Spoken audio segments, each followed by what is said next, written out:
After Madame had approached me that night and said to me, "If you like, sleep like a civet.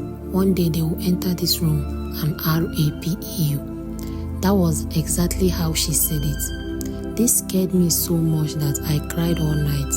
The next day, I tried committing suicide, but I couldn't. With tears streaming down my face, I started cursing him, Madame's nephew. Fast forward to when he was preparing his senior WAEC exam.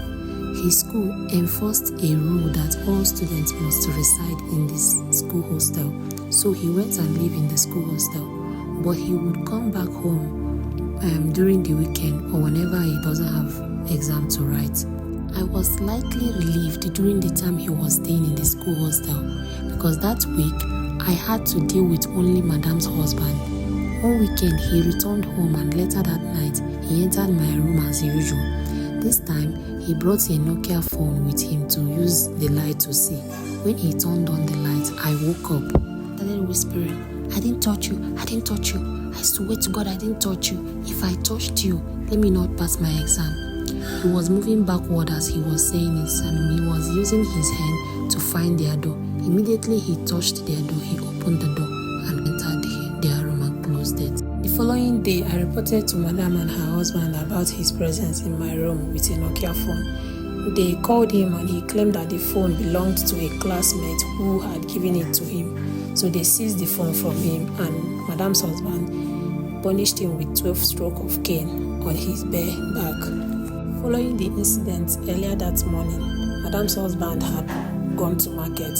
I approached Madame and expressed my desire to leave, explaining that I no longer want to stay. She assured me that once her nephew finishes his exam, that he's going to leave the house so that I'll be comfortable to stay. So I agreed.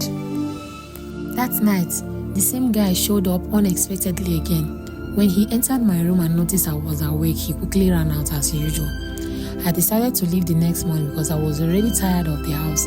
I started packing my clothes and once I was done, I went to him and I told him that I was leaving that morning, though I did not tell his aunt. And the reason why I approached him that morning was to know if he would be remorseful, maybe for the first time apologize to me or say sorry. But no, he didn't do that.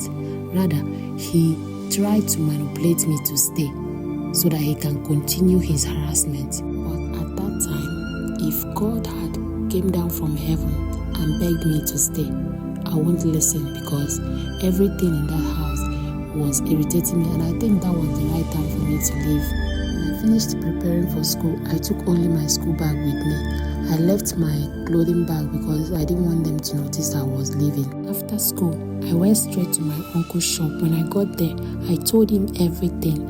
I told him all the harassment I've been receiving from Madame's husband to her nephew. Then he asked me to go back, that he would come and pick me during the weekend. But I refused. My plan was, if I get to his shop, he would follow me back to the house and I would pick my bag. But he was busy in his shop when I got there, so he promised me he would go during the weekend. After that, he called to let them know I wouldn't be returning. Then when we went to pick my bag, it was on Sunday. When we got there, my Madame's husband pulled me aside and asked if I had told my uncle that he was harassing me, to which I replied no. Then when we came back to my uncle's presence, he said he didn't know I would put this kind of attitude, that if anybody had told him that I would left the way I did, he wouldn't believe it.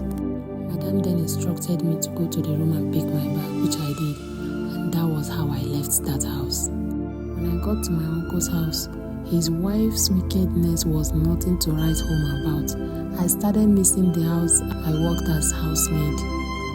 If not that I had 2 people harassing me in that house, I prefer that woman 1,000 times more than my uncle's wife. But that will be a story for another day. Stay tuned. Please like, follow me, and also share my story. Thank you.